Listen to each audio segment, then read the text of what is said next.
एक छोटे से गांव में दो अनाथ भाई बहन रहते थे। बाल में अपने माता पिता के दुखद मृत्यु के बाद जीवित रहने के लिए संघर्ष कर रहे थे।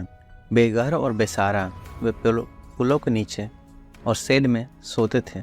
भोजन और कपड़े जुटाने के लिए कड़ी मेहनत करते थे। एक दिन खबर फैली कि एक धनी जमींदार अपने खेत के लिए मजदूरों की तलाश कर रहा था। उन्हें लगा कि यह उनके बेहतर जीवन का टिकट हो सकता है। बच्चों ने उनसे संपर्क किया, लेकिन उन्हें तिरस्कार और क्रूरता का सामना करना पड़ा। बेरहम जमींदार ने अपने कुत्तों को खुला छोड़ दिया और उनके ऊपर छोड़ दिया, जिससे बच्चे घायल हो गए और वो निराशा से भाग गए। भागते भागते वे एक दूर जंगल के किनारे पहुंच गए, जहां उन्हें एक छोटा सा तालाब मिला और उन्होंने अपना घाव धोया। वे भूखे और प्यासे थे, लेकिन उनके पास खाने पीने के लिए कुछ भी नहीं था। वे निराश और दुखी हो गए। वे रात में रहने के लिए जगह तलाश रहे थे। उन्हें जंगल किनारे एक जादुई घास का घर मिला। घर ने गर्मजोशी और आराम से उनका स्वागत किया।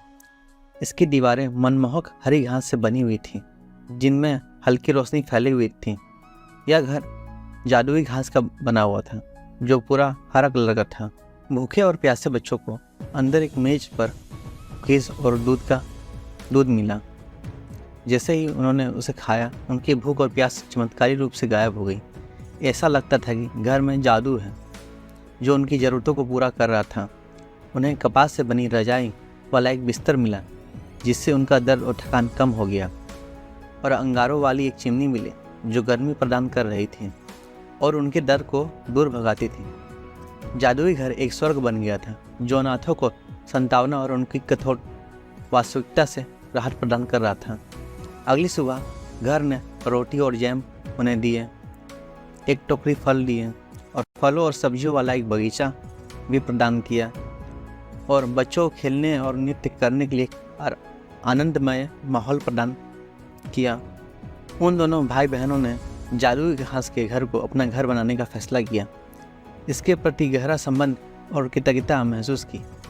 उनके दिन हंसी प्यार से भरे हुए थे। हालांकि उनकी नई नई खुशी तब बिखर गई, जब क्रूर जमींदार जादुई घर के बारे में सुनकर बुरे इरादे से वहां पहुंचा। अपने लिए जादुई घर पर कब्जा करने का दृढ़ संकल्प करते हुए उसने हमला कर दिया और बच्चों को पकड़ लिया और जादुई घर में आग लगा दी।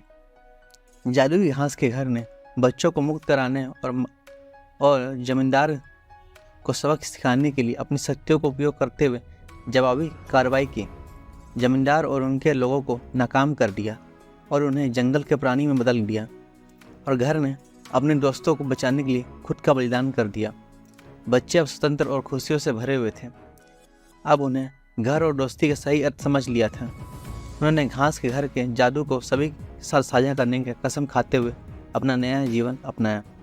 गांव फला फूला और भाई बहन हमेशा खुशी से रहते थे। कहानी का सीख ये है कि खुशी धन और शक्ति में नहीं होती, बल्कि प्रेम और दया में पाई जाती है। एक साधारण घास का घर एक महल की तुलना में अधिक खुशी ला सकता है, अगर यह जादू और दोस्ती से भरा हुआ हो। और जादू का घर किसी को भी मिल सकता है, अगर उनका दिल साफ और अच्छा हो।